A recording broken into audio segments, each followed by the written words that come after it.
Dans la continuation de notre cycle de méditation sur la vie, nous allons voir ce matin, je vous donne le titre que j'ai indiqué moi-même sur ma fiche, la vie manifestée, la vie véritable, la vie éternelle, manifestée. Nous lirons dans la première épître de Jean, 1 Jean, le chapitre 1 et les 4 premiers versets. Première épître de Jean, chapitre 1, versets 1 à 4. Alors, lisons avec beaucoup d'attention. Toujours, je rappelle cela, la concision des Écritures. Faire très attention, c'est très concis. Alors, ce qui était dès le commencement, ce que nous avons entendu, ce que nous avons vu de nos yeux, ce que nous avons contemplé, et que nos mains ont touché concernant la parole de vie. Et la vie a été manifestée, et nous l'avons vue, et nous lui rendons témoignage, et nous vous annonçons la vie éternelle qui était auprès du Père et qui nous a été manifestée. Ce que nous avons vu et entendu, nous vous l'annonçons, à vous aussi, afin que vous aussi, vous soyez en communion avec nous. Or, notre communion est avec le Père et avec son Fils, Jésus-Christ.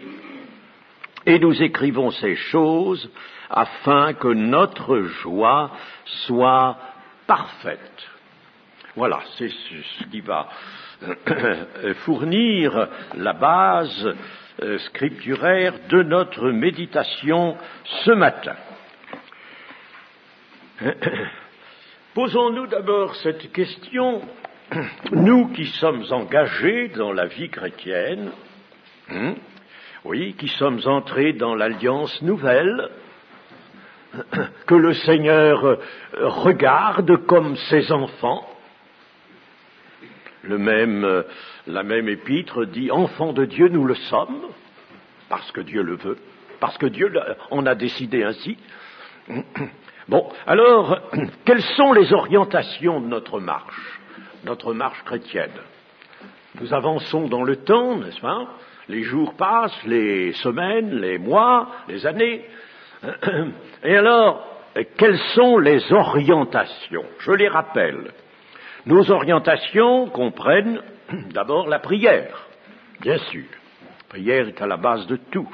La vigilance, veiller, le Seigneur nous l'a demandé. La pratique de la patience. Ah, ça demande beaucoup d'attention. La pratique de la patience, l'attente, il faut savoir attendre. Abraham, il a attendu cet enfant pendant un peu plus de 10 ans, alors qu'il était très âgé. L'attente, la recherche de l'amour, rechercher l'amour, nous est-il dit. La sanctification, sans laquelle nul ne verra le Seigneur. Alors, voilà les orientations, les grandes orientations de notre marche chrétienne. Cependant, les préoccupations de l'existence, nous sommes dans ce monde, nous sommes sur cette terre, nous sommes au milieu des autres, nous sommes obligés de travailler, bien sûr, et nous avons contact avec tout le monde. Alors, nous sommes, nous aussi, dans des préoccupations, nous sommes obligés de partager les préoccupations qui sont celles de nos concitoyens. Et ces préoccupations de l'existence, malheureusement, nous accaparent trop. Elles nous accaparent. Et le malin, Vous savez qui c'est, le malin? Il s'ingénie justement à nous enfoncer toujours davantage dans les préoccupations matérielles, existentielles, si l'on veut, n'est-ce pas, pour nous distraire des moments de concentration intérieure, de piété. Mais alors, si ces préoccupations de l'existence nous enserrent tellement, la vie nouvelle, la nouveauté de vie, la vie nouvelle, la vivons-nous vraiment? Alors voilà la question qu'il faut se poser ce matin. Vivons-nous la vie nouvelle? Malgré tout cet emprisonnement presque dans les nécessités et les préoccupations de l'existence. Alors nous allons voir cela et d'abord nous rappeler ce que fut la mission de Jésus en venant sur la terre. Nous savons que Jésus a beaucoup insisté sur le fait qu'il était envoyé du Père. C'est le Père qui m'a envoyé. Je suis sorti du Père et le Père m'a envoyé. Mais le Père l'a envoyé pour quoi faire? Pourquoi? Alors, lisons quelques textes. D'abord, dans l'évangile de Jean, chapitre 5 et verset 21. Chapitre 5 de Jean, verset 21. Car comme le Père ressuscite les morts et donne la vie, ainsi le Fils donne la vie à qui il veut. Bon, voilà déjà quelque chose. Dans la mission de Jésus s'inscrit essentiellement ceci, donner la vie. Jésus vient pour donner la vie. Je vous rappelle, je ne vais pas le dire tout le temps, qu'il s'agit de la vie impérissable, de la vie éternelle. Donc, dans la mission de Jésus, il y a d'abord cela, donner la vie. Ne quittons pas ce chapitre 5 et voyons le verset 24. En vérité, je vous le dis, celui qui écoute ma parole et qui croit à celui qui m'a envoyé a la vie éternelle et ne vient point en jugement, mais il est passé de la mort à la vie. Voici que le Seigneur précise et nous dit ceci, tout dépend de votre cœur, tout dépend de ce que vous allez faire, de votre foi, de ce sens spirituel qui est en vous, en chacun de vous, qu'allez-vous en faire? Et si vraiment vous laissez ce sens spirituel s'exercer, et s'exercer sur Dieu naturellement, Dieu le Père, et sur moi, eh bien, vous allez passer de la mort à la vie tout de suite. Voilà ce que nous dit le Seigneur. C'était dans sa mission, ça je n'insiste pas, dans sa mission. Le verset 26. Car comme le Père a la vie en lui-même, ainsi il a donné au Fils d'avoir la vie en lui-même. Retenons bien ceci, le Fils a la vie en lui-même parce que Dieu le Père lui a donné d'avoir la vie en lui-même. Vous pourriez me dire, mais attention de ne pas être de vilains raisonneurs. On peut poser des questions, mais il ne faut surtout pas opposer le raisonnement humain naturel à l'écriture sainte. Si nous avions le temps, je vous montrerai que toute l'écriture sainte, la parole de Dieu, est basée sur le paradoxe. Sur le paradoxe. Pour vivre, il faut mourir. Pour être fort, il faut être faible. Vous voyez, n'est-ce pas, le paradoxe? Bon. Alors, comment se fait-il que le Seigneur Jésus, qui est Dieu, qui est le Fils de Dieu, qui est Dieu, il est dans le Dieu unique. Le Dieu unique est Père, Fils et Saint-Esprit. Bon, alors, comment se fait-il qu'il n'ait pas d'office en lui la vie, et qu'il faut que le Seigneur nous dise que le Père a la vie en lui-même, et il a donné au Fils d'avoir la vie en lui-même. Mais parce que le Fils s'est fait homme, parce qu'il est incarné, parce qu'il paraît dans une nature humaine, et qu'il a laissé, abandonné l'énorme privilège d'être Dieu. Il n'a pas cessé d'être Dieu, bien sûr, mais Philippiens 2 nous dit, n'est-ce pas, il n'a pas regardé comme une proie à arracher d'être Dieu, c'est-à-dire de rester vraiment Dieu. Il est venu en homme, il a paru comme un simple homme, comme un serviteur. Et alors, c'est à cet homme, ce Fils de l'homme, que le Père donne d'avoir la vie en lui-même. Voilà un homme qui paraît, qui naît de femme et qui a la vie en lui-même, la vie véritable. C'est le seul. Il n'y en a pas d'autre. Alors, donc, nous comprenons que Jésus vient sur la terre, il a la vie en lui-même. Au chapitre 10 de Jean, chapitre 10, verset 27. Mes brebis entendent ma voix, je les connais, et elles me suivent. Je leur donne la vie éternelle. Je leur donne la vie éternelle. Et elles ne périront jamais, et personne ne les ravira de ma main. Personne ne les ravira de ma main. Mon Père qui me les a donnés est plus grand que tous, et personne ne peut les ravir de la main de mon Père. Moi et le Père, nous sommes un. Nous sommes un. Bien. Alors, je leur donne la vie éternelle. La mission, nous sommes dans la mission de Jésus. Voilà donc le Seigneur qui nous dit, j'ai été envoyé par mon Père pour donner la vie éternelle. Dans 2 Timothée, chapitre 1 et verset 8. Mais j'ai mis verset 8, verset 7.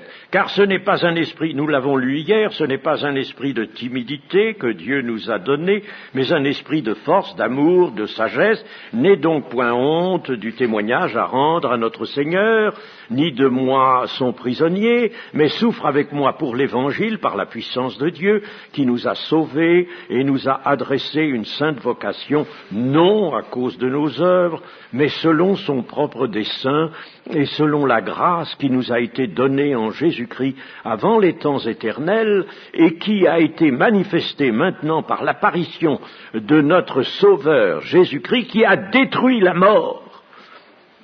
La mission de Jésus est donc cela, de détruire la mort, qui a détruit la mort et mis en évidence la vie et l'immortalité par l'Évangile.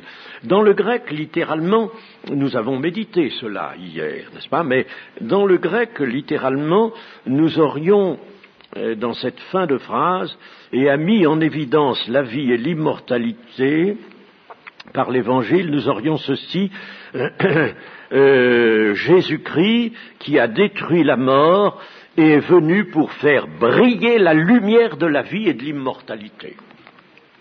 Nos traducteurs ont été un petit peu gênés pour traduire littéralement, ils ont mis en évidence, mais ce n'est pas mal, la traduction n'est pas mauvaise, mais je signale le sens absolument littéral, pour faire briller la lumière de la vie. Parce que à la vie s'attache toujours la lumière. Nous aurons l'occasion de revenir là sur la lumière. C'est un concept biblique d'une importance capitale. Ésaïe, le prophète Ésaïe, dans son chapitre 25, avait annoncé que le Messie allait venir pour anéantir la mort. Chapitre 25, verset 8 d'Ésaïe, anéantir la mort à toujours et anéantir aussi quelqu'un. Anéantir celui qui a la puissance de la mort, c'est-à-dire le diable. C'est-à-dire le diable. Et puis, lorsque nous regardons dans, je crois que c'est Jean 12, pas si c'est bien là, Jean 12, verset 50, Jean 12, verset 50. Ah oui, nous avons ceci. Et je sais que son commandement, le commandement du Père, mes amis, je sais que son commandement, c'est-à-dire sa volonté formelle, son intention absolument inébranlable. Bon, alors, je sais que son commandement est la vie éternelle, c'est pourquoi les choses que je dis, je les dis comme le Père me les a dites. Ce commandement de Dieu, la volonté de Dieu, le but poursuivi par Dieu, c'est la vie éternelle. Et un autre passage nous dit que Dieu voudrait que tous les hommes soient sauvés. Bon, ils ne le seront pas parce que l'homme est laissé libre de choisir. Il le faut, nous avons déjà dit que la liberté était indispensable et Dieu la respecte, libre de choisir. Mais le commandement de Dieu, le désir de Dieu, c'est que tous les hommes soient sauvés, la vie éternelle, c'est le commandement de Dieu. Alors, nous revenons à notre première épître de Jean, le passage que nous avons lu. Et nous voyons ce qui était dès le commencement, ce qui était dès le commencement. Que veut-il nous dire, cet apôtre, l'apôtre que Jésus aimait? Tiens, à propos, pourquoi est-il écrit que Jean était cet apôtre que Jésus aimait? Est-ce à dire qu'il aimait moins les autres? C'est pas possible. Jésus n'a pas des favoris. Il aimait donc autant les autres apôtres que Jean. Mais cela veut dire que Jean avait une disposition de cœur, une disposition intérieure à recevoir, comprendre et pouvoir ensuite restituer par l'écrit, n'est-ce pas, en tant qu'écrivain sacré, pouvoir restituer les choses de l'amour. Et donc Jésus était heureux de cette disposition qu'avait Jean, et en effet son évangile est très différent des trois autres qu'on appelle les synoptiques, n'est-ce pas? Les trois synoptiques, bon, il y a des choses qui se correspondent, mais assez peu, et l'évangile de Jean est vraiment à part. Il nous révèle des choses de l'amour que les autres n'ont pas. Donc, Jean avait cette disposition à recevoir, à comprendre les paroles du Seigneur Jésus concernant l'amour, à comprendre même l'amour dans les attitudes de Jésus, c'est ce qu'il nous dit ici, et à en rendre témoignage par la parole. C'est pourquoi il est appelé l'apôtre que Jésus aimait, c'est-à-dire l'apôtre que Jésus savait capable de comprendre l'amour.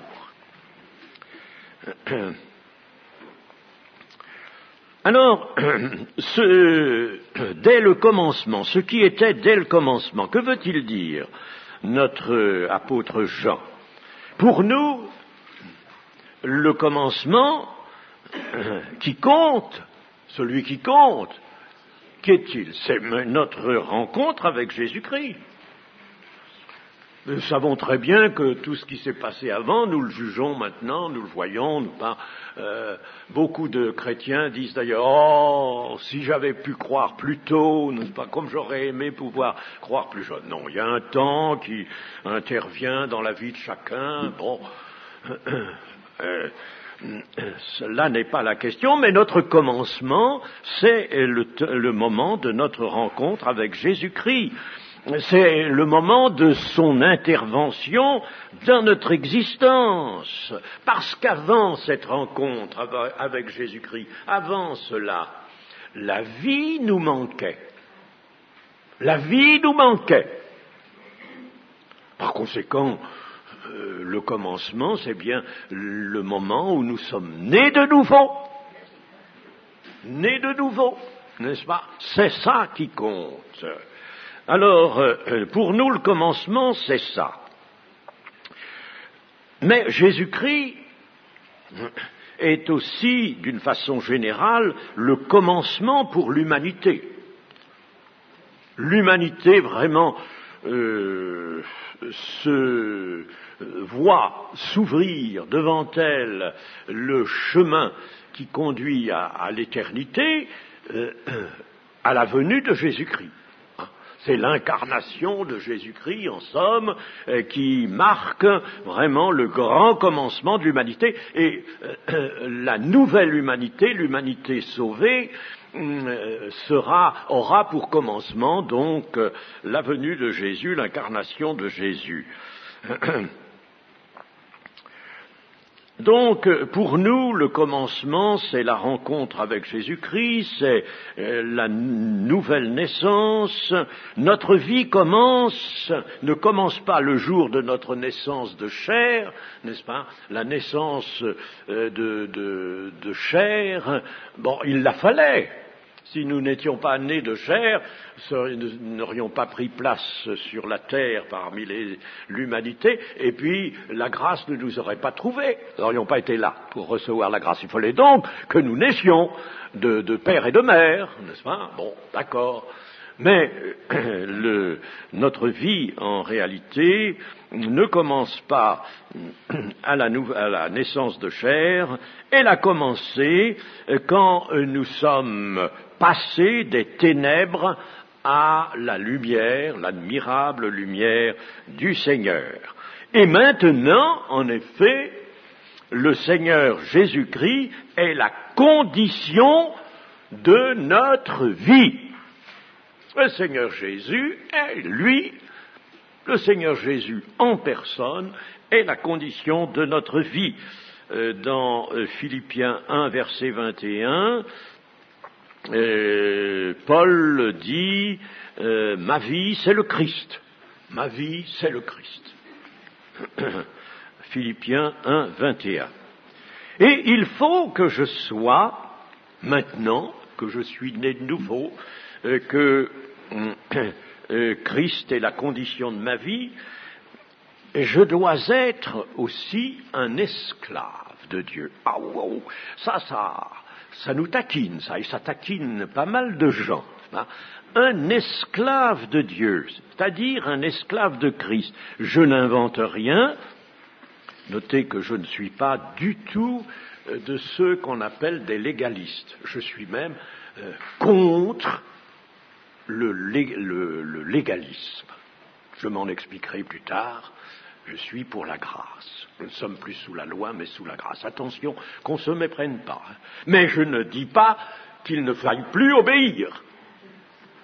Attention, ça c'est autre chose. Mais obéir par le moyen de la grâce de Dieu.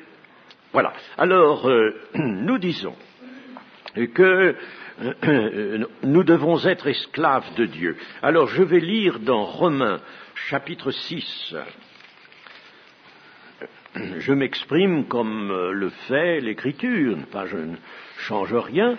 Chapitre 6 et verset 22.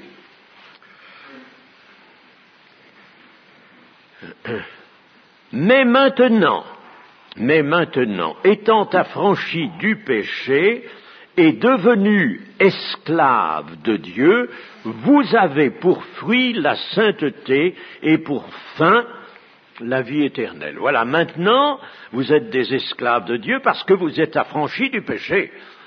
Avant d'être affranchis du péché, vous ne pouviez pas être esclave de Dieu, vous étiez esclave du diable. Bon, alors, étant affranchis du péché et devenus esclaves de Dieu, vous avez pour fruit la sainteté et pour fin, pour aboutissement, la vie éternelle. Car le salaire du péché, c'est la mort, mais le don gratuit de Dieu, c'est la vie éternelle en Jésus-Christ, notre Seigneur. Esclave de Dieu, c'est-à-dire aussi esclave de Christ. Et Paul n'hésite pas à employer ce terme. De son temps, il y avait encore des esclaves, bien sûr. Et il n'hésite pas à employer ce terme qui montre vraiment une dépendance totale de Christ, et c'est ce qu'il veut dire. Dépendance. Vous êtes esclave de Dieu, dépendant de Dieu. Vous êtes dans la dépendance de Dieu. Vous dépendez de Dieu. Dieu est votre maître. Christ est votre maître. Nous sommes liés à sa personne et à son œuvre. Nous sommes enchaînés à son retour. Enchaînés à son retour. Liés à sa personne et à son œuvre et enchaînés à son retour. Alors, arrière de nous, Satan. Vade retro Satanas, arrière de nous, Satan. Arrière les conceptions et les exemples du monde qui m'écarteraient de mon union avec Christ. Attention, aujourd'hui, le temps est dangereux. Et d'autant plus dangereux que nous sommes à la veille du retour de Jésus. Attention. Nous pouvons céder quelquefois parce que nous avons un peu peur du monde, nous avons un peu peur d'être regardés comme des fanatiques ou que sais-je. Mais ça peu importe. Nous avons l'opprobre de Christ, supportons l'opprobre de Christ. Supportons là cet opprobre. Hein? Arrière les conceptions et les exemples du monde. Et qui nous écarterait de notre union avec Christ. La vie a été manifestée, nous a dit Jean, dans la lecture que nous avons faite, la lecture de base que nous avons faite, et la vie a été manifestée. Il a mis ça entre parenthèses. Il y a dans votre version probablement un tiret avant, et la vie a été manifestée, et un autre tiret après, qui nous a été manifesté. La vie a été manifestée. Ça nous intéresse beaucoup cela. Il y a deux manières de comprendre ce que dit Jean ici. D'abord, nous pouvons dire, oui, la vie a été manifestée en ce sens que l'incarnation, comme nous disions à l'instant, l'incarnation du Fils de Dieu a été dans l'humanité la manifestation de la vie éternelle, la vie véritable chez un humain, pour les humains. Ça a été la manifestation. Donc la vie véritable, la vie éternelle, a fait irruption avec le petit enfant qui est né de Marie. La vie éternelle a fait irruption. Donc, nous pourrons dire, elle a été manifestée là. Et en effet, Jean nous dit dans son premier évangile, au chapitre 1er, il nous dit que la parole est venue chez les siens. Elle est venue. Est arrivé avec l'incarnation du Fils de Dieu. Donc, la vie a été manifestée, pouvons comprendre comme cela. Mais cela ne suffit pas. Cela ne nous suffirait pas. C'est vrai, mais ça ne nous suffirait pas. Il y a une seconde manière de comprendre ce que dit Jean, et c'est ça qui va surtout nous intéresser. La vie a été manifestée. Les apôtres et les disciples de Jésus ont vu la vie, sont les termes de Jean. Ils ont vu la vie, ils l'ont contemplée, ils l'ont entendu de leurs oreilles, ils l'ont touché de leurs mains, ils en rendent témoignage. Jean en rend témoignage avec ses compagnons, les autres apôtres, ils rendent témoignage. Mais quelle vie? Quelle est cette vie qu'ils ont vue, qu'ils ont contemplée, qu'ils ont touchée? D'abord, faisons une remarque, si vous voulez bien. Une remarque. Il est utile de toujours se souvenir de la concision du texte et de l'intérêt qu'il y a à bien considérer comment les choses sont libellées.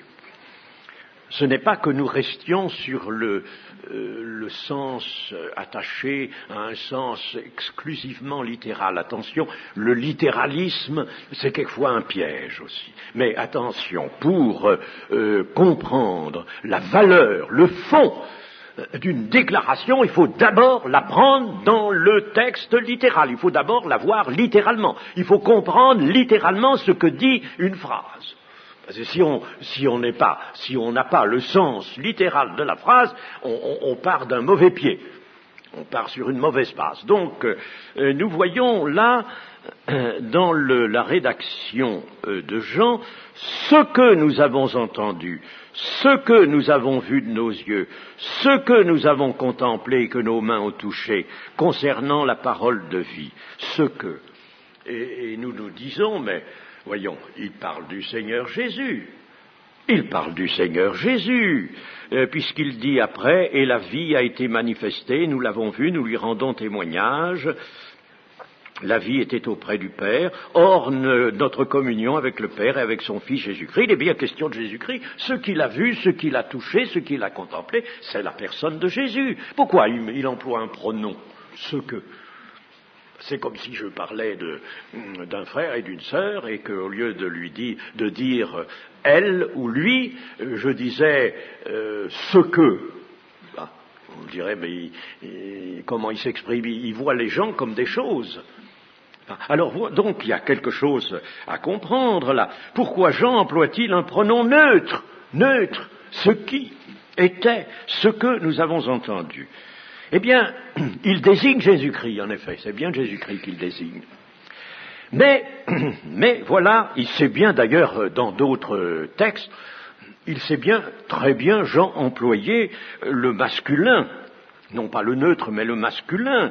Il sait très bien dire celui qui, il sait très bien le dire. Mais là, c'est à dessein qu'il dit ce que, tout en pensant au Seigneur Jésus. Alors, pourquoi cette tournure impersonnelle? C'est parce que Jean veut désigner et montrer dans la personne du Seigneur Jésus la vie éternelle. Alors, la vie, c'est ce que. C'est la vie qu'il veut. Jean a cette capacité de voir. Bien, d'abord, le Seigneur Jésus, n'est-ce pas, dans son évangile, il montre bien qu'on a pu contempler le Seigneur Jésus. Bien, c'est parfait. Mais dans le Seigneur Jésus, voilà qu'il discerne quelque chose, la vie véritable. La vie dans le Seigneur Jésus. Alors, tout de suite, il va droit à la vie. Au lieu de dire celui qui, il dit ce que nous avons vu. En voyant Jésus, en touchant Jésus, en contemplant Jésus, il a vu ce que, il a vu quelque chose, une chose étonnante, une chose nouvelle, une chose magnifique, la vie véritable, la vie éternelle. Voilà pourquoi il emploie cela, cette manière de s'exprimer. Il voit en somme en Jésus la réalité de la vie de Dieu, de la vie éternelle. Il voit la réalité, ce que, tiens, jamais on n'a vu ça dans un homme, jamais. Il voit la vie de Dieu là, dans cet homme. Alors nous allons faire une réflexion, un peu de réflexion. Il faut quelquefois réfléchir. Vous savez qu'il est écrit que heureux est l'homme qui réfléchit sur les choses. Eh bien, c'est le moment de réfléchir. Il faut réfléchir. La méditation implique la réflexion. Alors nous allons réfléchir. La vie véritable. La vie éternelle, j'aime bien l'appeler la vie véritable, c'est la seule, c'est la vie de Dieu. N'est-ce pas? Il n'y en a pas 36. Actuellement, ce que nous vivons là, ce n'est pas ce que les humains vivent sur la terre, ce n'est pas la vie, c'est une vie qui se perd. Alors ce n'est pas la vie, ça. Ils sont morts. Vous étiez morts par vos offenses. Et le Seigneur Jésus n'a pas hésité à dire à un disciple qui voulait le suivre et qui lui disait, mais laisse-moi aller enterrer mon père, c'est justement le jour de l'inhumation de mon père, et puis je viendrai après avec toi. Il n'a pas hésité à lui dire, laisse les morts enterrer leurs morts. Vous vous rendez compte, n'est-ce n'est-ce pas? Laisse les morts enterrer leurs morts. Donc, la vie véritable, c'est cette vie qui est en Jésus-Christ. Alors nous nous posons la question, qu'est-ce qu'elle est cette vie? J'aurai l'occasion d'étudier avec vous les 4 grandes réalités indéfinissables. Je vous l'ai déjà dit, n'est-ce pas? 4 réalités, nous les verrons ensemble, 4 réalités qu'on ne peut pas définir, que la science ne peut pas définir. J'ai fait de la science, je sais ce que c'est que la science. Elle ne peut pas définir cela, c'est impossible. Aujourd'hui, autant qu'hier, elle ne peut pas. Elle ne peut pas. La Bible, elle, sait nous montrer. La Bible est le véritable livre de science, la science de la vie. La véritable biologie, elle est là. Elle n'est pas ailleurs. Alors, la vie, qu'est-ce que c'est? Eh bien, nous pouvons dire, avec la Bible, et les savants ne peuvent pas le dire, parce qu'ils sont tous prévenus contre le fait de la création, et contre le fait de l'existence de Dieu. Ben, ils veulent pas. Ils sont trop fiers, ils sont trop grands, ils sont trop savants. Ce sont les sages et les intelligents. Bon, alors, nous qui sommes des petits-enfants, qui sommes simples, eh bien, nous disons que la vie, c'est une puissance. Une puissance. Une puissance immatérielle, indéfinissable. Ne cherchez pas une définition, vous ne la trouvez pas, parce que si on définissait la vie véritable, la vie éternelle, on arriverait à définir Dieu. C'est indéfinissable. Et lorsqu'elle se manifeste, la vie, elle ne peut se manifester que par une personne. Alors la première personne, c'est Jésus-Christ qui la manifeste. Elle ne peut se manifester que par une personne. Et alors, ce que Jean veut nous dire, la vie a été manifestée en pensant à Jésus-Christ. Eh bien, il veut nous dire ceci. Si Jésus, étant sur la terre, n'avait pas parlé, s'il n'avait pas agi, avec Jésus a dit, mon Père agit, moi aussi j'agis. S'il n'avait pas agi, s'il n'avait pas vécu en homme, comme un homme, la vie n'aurait jamais été manifestée. La vie de Dieu, la vie véritable, n'aurait jamais été manifestée. Et alors, le Seigneur nous l'a dit, cela, il nous l'a dit. Seulement, si nous ne méditons pas les paroles du Seigneur, jamais nous ne retrouvons le sel de ces proclamations. Jamais nous ne retrouvons la haute valeur spirituelle de toutes ces déclarations. Il nous a dit ceci, le Seigneur.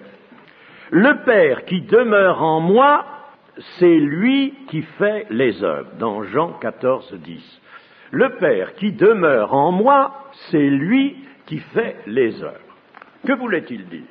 Eh bien, par œuvre, Jésus a toujours entendu, non seulement les œuvres auxquelles nous pensons tout de suite, c'est-à-dire les miracles, par exemple, les guérisons, les miracles, les signes divers, les paroles du Seigneur, le bien qu'il a fait, oui, ce sont des œuvres, certes, mais il voulait dire aussi la manière de vivre, mon comportement, ma conduite. Vous m'avez vu vivre, vous avez vu comment je me suis comporté, vous avez vu comment je me suis conduit, vous voyez comment je me conduis. Eh bien, donc, le Père qui demeure en moi, c'est lui qui fait ses œuvres. Autrement dit, le Père qui demeure en moi vit en moi. Et je vis, moi, la vie du Père. Et c'est cette vie-là que vous voyez, elle est manifestée par ses œuvres. Dans une autre déclaration, alors que le Seigneur s'exprime en parabole, et alors on reproche au Seigneur Jésus, comme on reprochait à Jean-Baptiste, différentes choses, son ascétisme. Alors au Seigneur Jésus, on lui reproche de manger et de boire avec des publicains et des gens de mauvaise vie. Alors il emploie une parabole, les petits-enfants qui s'amusent, qui jouent de la flûte, etc., n'est-ce pas? Et puis, il conclut de cette manière, la sagesse a été justifiée par ses œuvres.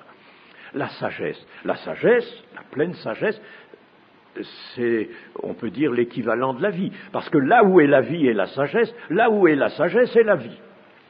La sagesse et la vie, ça va ensemble, ça marche ensemble, ça ne peut pas se disjoindre. Si quelqu'un, si vous me disiez, n'est-ce pas, quelqu'un ici est parfaitement sage, je dirais, alors c'est évident que la vie de Dieu est là en lui, n'est-ce pas?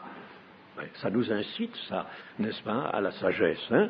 Bon, alors, la sagesse a été justifiée par ses œuvres. C'est-à-dire, la sagesse, eh bien, ça s'est vu, ça se voit, ça se constate. Par la conduite, par le comportement, par les paroles, par la manière d'être et d'agir, n'est-ce pas?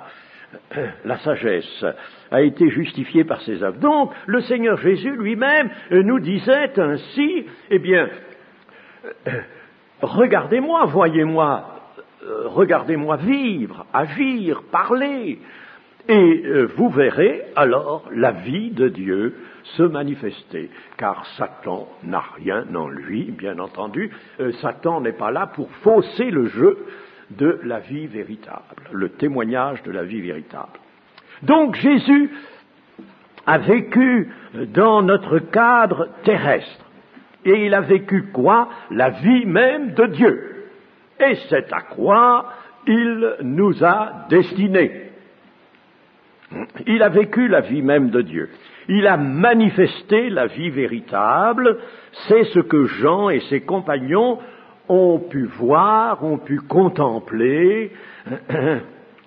La vie, donc, ils l'ont vue à l'œuvre, ils l'ont vue dans sa manifestation en regardant le Seigneur Jésus, en le contemplant, en le touchant même. En le touchant, ils ont touché celui en qui était la vie de Dieu, la vie éternelle.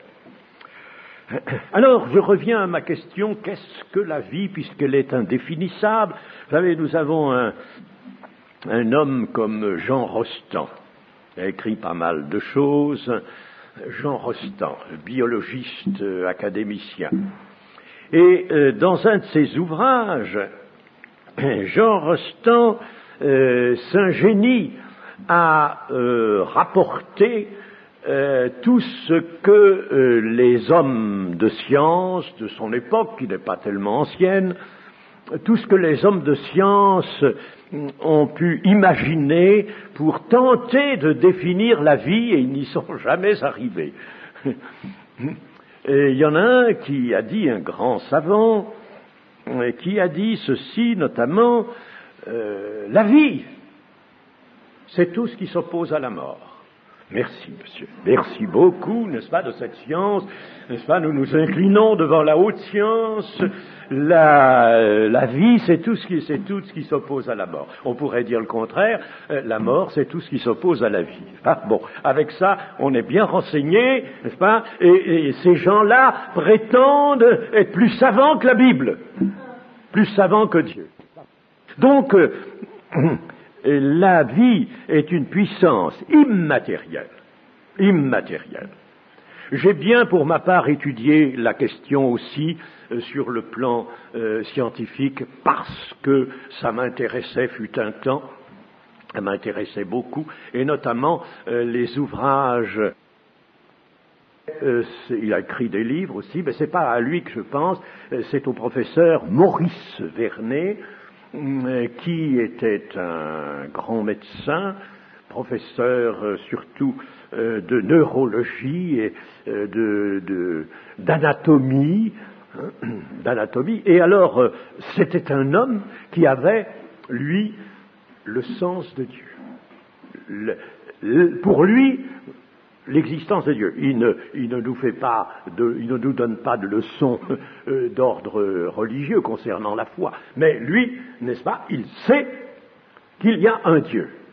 Alors, c'est intéressant d'avoir un savant comme lui, n'est-ce pas, qui sait cela, et qui, dans ses travaux, a par conséquent scruté le corps humain, scruté la physiologie humaine, et qui vous dit, mais dans l'homme, il y a 3 parties qui sont unies, qui sont liées, l'esprit, l'âme et le corps. Il le dit, il l'écrit, l'esprit, l'âme et le corps.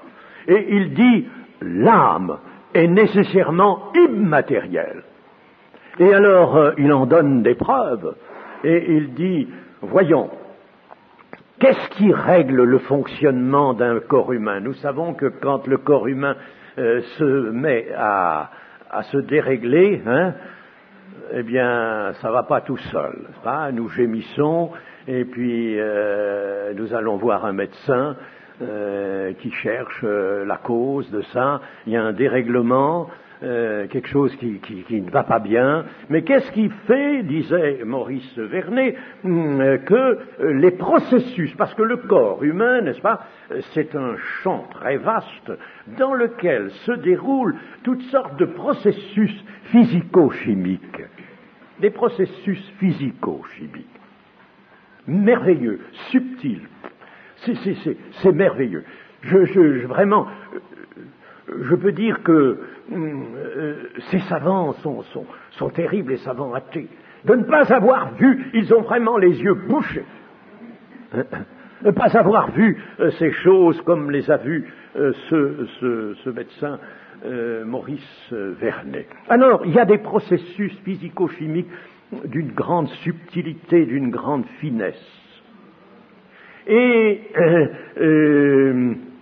qu'est-ce qui règle ça ne peut pas être d'autres processus physico-chimiques qui sont matériels. Les processus physico-chimiques, nous sommes encore là dans le domaine de la matière, n'est-ce pas, de la physiologie. Bon, alors qu'est-ce qui règle ça? Et alors il dit, mais il y a au-dessus un pouvoir régulateur de la vie, qui règle les processus. Et ce pouvoir est nécessairement immatériel. Comment voudriez-vous que quelque chose de matériel puisse diriger une autre chose matérielle? Non, les processus physico-chimiques ont besoin d'être dirigés par une puissance immatérielle. Et cette puissance immatérielle, c'est ça la vie. C'est ça la vie. La vie, c'est cette puissance-là. Le Seigneur nous dit dans la Bible, si Dieu retirait son souffle, et dans l'hébreu c'est roua, il retirait son souffle un instant, chez des animaux par exemple, ils rentreraient tous dans la poussière. Parce que cette puissance immatérielle de vie, c'est ça le souffle, qui leur serait enlevé. Et alors, ils retomberaient en matière minérale. Personnellement, pendant la guerre, j'ai été mobilisé dans un laboratoire de l'armée et j'ai eu à faire des analyses pas très agréables d'entrailles, des entrailles humaines, pour rechercher la présence d'un poison, l'arsenic par exemple, n'est-ce pas? Et même dans l'armée, il y avait cela. Je ne sais pas pourquoi, je ne sais pas comment, moi je recevais des grands échantillons, n'est-ce pas, de prélèvements de viscères, prélèvements de viscères humains, et puis j'analysais pour rechercher la présence d'un poison, savoir si l'homme qui avait ces viscères avait été empoisonné ou non. Et j'en ai trouvé d'ailleurs quelquefois du poison dans les viscères. Qu'est-ce que je commençais par faire? Eh bien, si j'avais un grand paquet de viscères, je commençais par en prendre une partie, et puis à minéraliser. C'est-à-dire que je travaillait sur cet échantillon pour détruire la structure de la vie, de ces tissus humains, la structure de la vie, et puis ramener tout à l'état minéral. Et j'avais après, n'est-ce pas, une matière minérale. Le corps de l'homme vient bien de la poussière de la terre, il vient de la matière minérale. J'avais donc une matière minérale, et dans cette matière minérale, où le poison éventuel n'avait pu que se conserver, alors là je cherchais la présence d'un toxique, pour répondre au but qui m'était proposé. Bon, alors donc, la vie, n'est-ce pas, on peut dire qu'elle est une puissance matérielle qui a son siège dans la matière. Mais la matière n'est qu'un siège. Notre corps n'est qu'un siège de la vie qui est immatérielle. Une puissance immatérielle. Et on peut dire que cette puissance immatérielle de la vie est comme la lumière. Elle est invisible. Vous savez que la lumière est invisible. Ça, c'est encore un paradoxe, ça, n'est-ce pas? Quand on pense à la lumière, on se dit, mais c'est précisément la lumière qu'on voit, hein? Et oui, eh bien, la lumière est invisible, mes amis. La lumière est invisible. Si vous êtes dans une chambre noire, et qu'il y ait une petite ouverture, un petit trou même, n'est-ce pas, par lequel le soleil pénètre, si cette chambre n'est pas remplie de poussière, parce que les poussières vont pouvoir être éclairées, mais supposons qu'elle ne soit pas remplie de poussière, un rayon de soleil traverse, vous ne le verrez pas. Vous ne verrez pas, mais vous le verrez si sur le parcours du rayon vous mettez quelque chose qui l'intercepte, un écran. Alors vous allez voir un rond, ou le dessin de l'ouverture, n'est-ce pas? Vous allez voir la lumière. Vous allez voir, autrement dit, la lumière dans sa manifestation, n'est-ce pas? Dans sa manifestation, mais vous n'allez pas la voir elle-même. La vie, c'est ça. C'est la même chose. La vie a été manifestée, il faut qu'elle soit manifestée dans un réceptacle humain pour être vue. Sans ça, elle est invisible. Si Jésus, je vous dis, était resté, n'est-ce pas, comme une statue, jamais il n'aurait manifesté la vie. C'est pour ça que nous non plus, il ne faut pas que nous restions comme des statues. Si nous voulons manifester la vie du Seigneur, c'est pas en tant que statue. Actuellement, par exemple, dans cette salle, il y a des ondes hertziennes différentes longueurs, de différentes fréquences, des ondes hertziennes qui se baladent partout. Eh bien, si on a un petit transistor, là, on l'allume, et puis on entend du bruit, le bruit du monde qui nous parvient, on entend du bruit ou des paroles. Pourquoi? Parce que ces ondes hertziennes absolument invisibles, et il y en a ici dans cette salle, il y en a. Et elles ne peuvent être manifestées que par un moyen de manifestation, un moyen matériel de manifestation. Enfin, je ne dirai pas plus loin dans ces considérations-là, je pense que vous avez compris. La vie, donc ce qui est appelé le souffle, quand Dieu retire son souffle, tout rentre dans la poussière.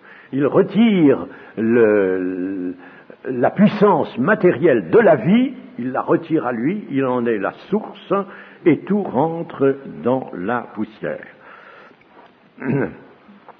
Si Jésus, Fils de l'homme, a manifesté la vie éternelle, la vie de Dieu, dans notre cadre terrestre, s'il a traversé notre existence en vivant la vie de Dieu, eh bien, c'est ainsi qu'il a manifesté la vie éternelle. Et cette manifestation, maintenant, Dieu l'attend de nous. Le Seigneur Jésus n'est plus là physiquement présent. Il est présent en esprit. Le Seigneur, c'est l'esprit. Mais il l'attend de son corps. Et son corps, c'est la réunion de tous ceux qui sont ses rachetés, ses disciples. Il l'attend. Et c'est le corps de Christ qui maintenant doit manifester ce que le corps physique du Seigneur a manifesté en premier. C'est le corps maintenant, le corps qui est l'Église, la véritable Église, le corps de Christ qui doit manifester la vie. Mes amis, vous êtes tenus de manifester la vie. Ce n'est pas du légalisme, ça. Parce que la vie, vous savez, ce n'est pas du légalisme. La vie, c'est l'animation de Dieu. C'est la vie de Dieu. Nous sommes tenus de cela. Alors, tout ça, ça groupe quoi? La conduite, les paroles. Par tes paroles, tu seras justifié. Par tes paroles, tu seras condamné, a dit le Seigneur. Ça comprend les paroles. Attention aux paroles. Le livre des Proverbes dit qu'un homme qui parle beaucoup ne manque jamais de péché. Alors si vous voulez pécher, parlez beaucoup, et puis vous serez sûr d'arriver au résultat.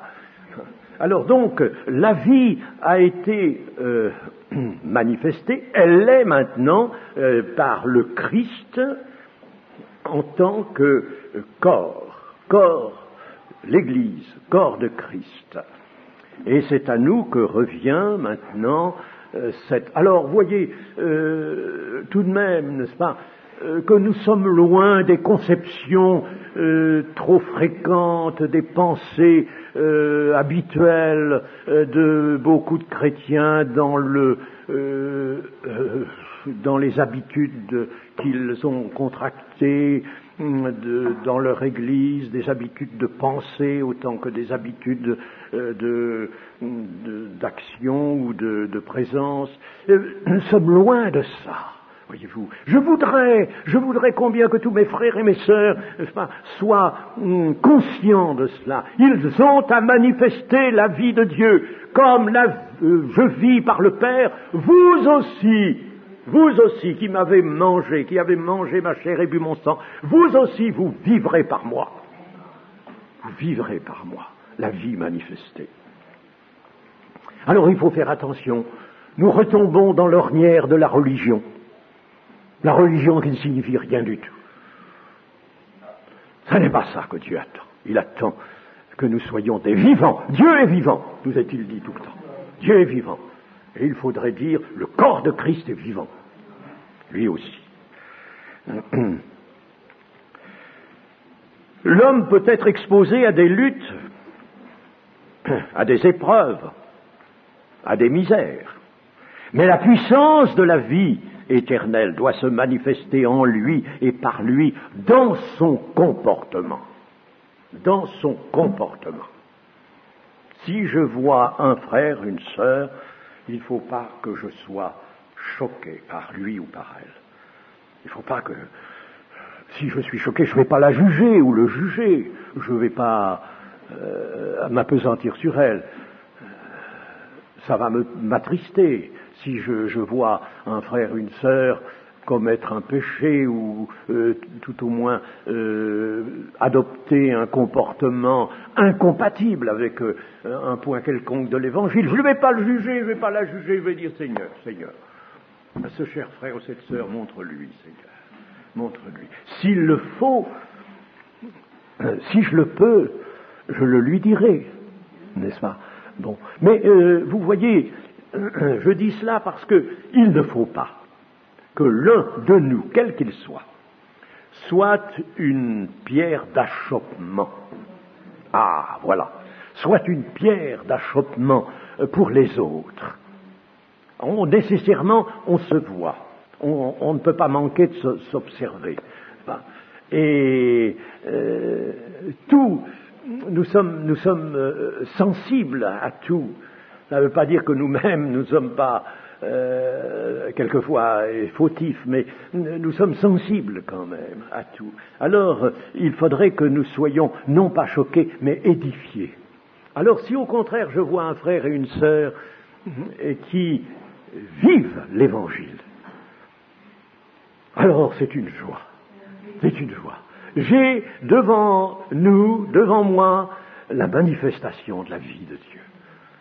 Il faut que nous manifestions la vie de Dieu. C'est ça, l'Église, ou l'Église n'est rien. Ah, mais c'est égal, moi, qu'on l'appelle l'Assemblée de Pentecôte ou autrement.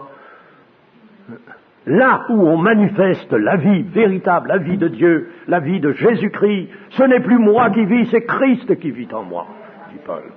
Là où on manifeste la vie de Dieu, la vie de Christ, alors là, c'est l'Église, c'est le corps de Christ, vraiment.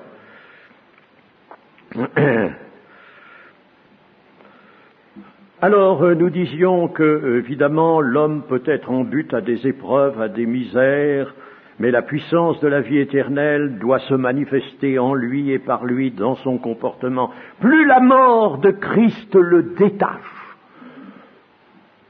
Paul le dit dans 2 Corinthiens 4, la mort de Christ agit en moi. La mort agit en moi. Plus donc la mort de Christ le détache de son ancienne nature, de sa nature raisonneuse, de sa nature insupportable, de sa nature empreinte de la chute, plus la mort de Christ le détache. C'est comme ça qu'il est esclave de Christ, et qu'il faut qu'il le soit. Plus donc il sera détaché de son ancienne nature et de son ancienne vie, plus la vie de Jésus ressortira en lui et dans son mode d'existence. Il faut que nous soyons... Vous voulez que je vous définisse un chrétien? Le chrétien, c'est un être humain, comme les autres, mais un être humain repenti, gracié et devenu porteur de croix.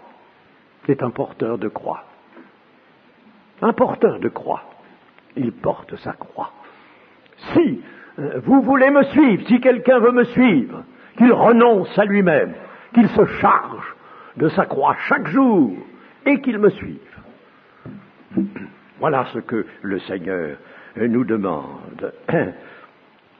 L'idée est celle-ci, que la mort du crucifié nous retienne véritablement dans la mort à nous-mêmes.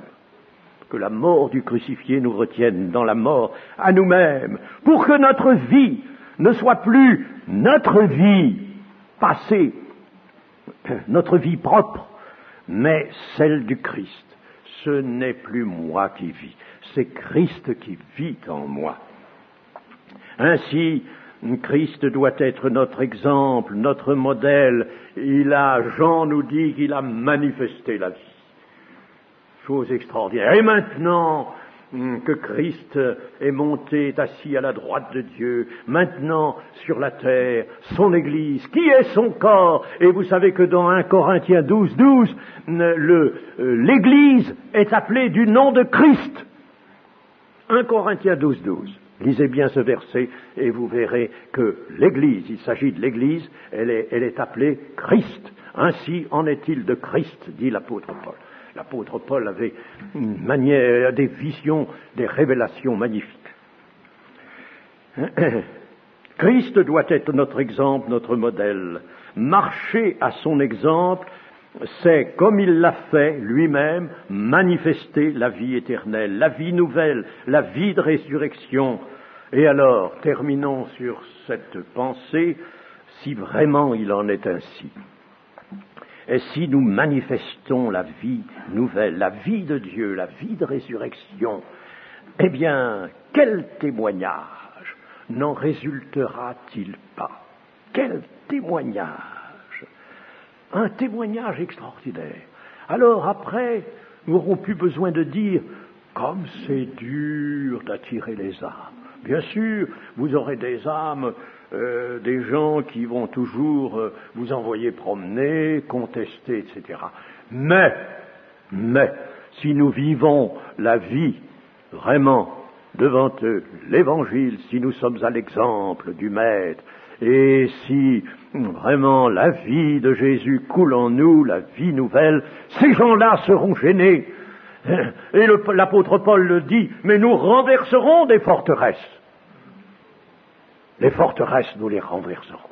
Pas par des raisonnements, pas par une multitude de versets que nous citerons, par la vie que nous vivrons à leurs yeux. Eux aussi verront eux aussi toucheront, eux aussi contempleront, s'ils nous contemplent.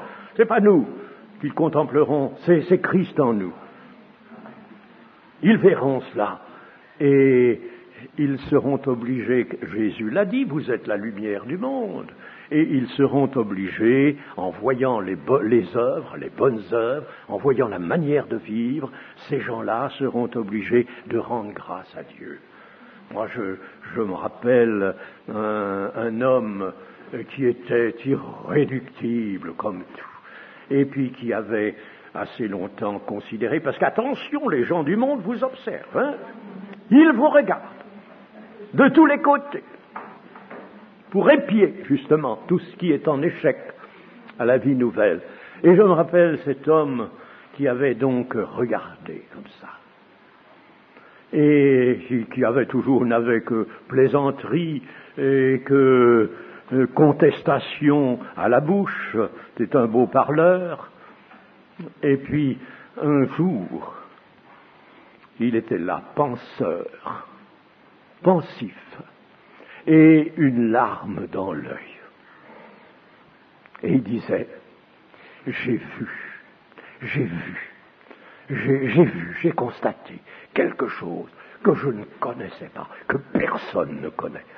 Je ne sais pas comment on l'appelle, comment il faut l'appeler, mais j'ai constaté quelque chose qui est merveilleux, absolument merveilleux. Alors, je lui ai dit, mais n'est-ce pas la vie du Seigneur Jésus qu'à travers ses disciples, vous avez vu?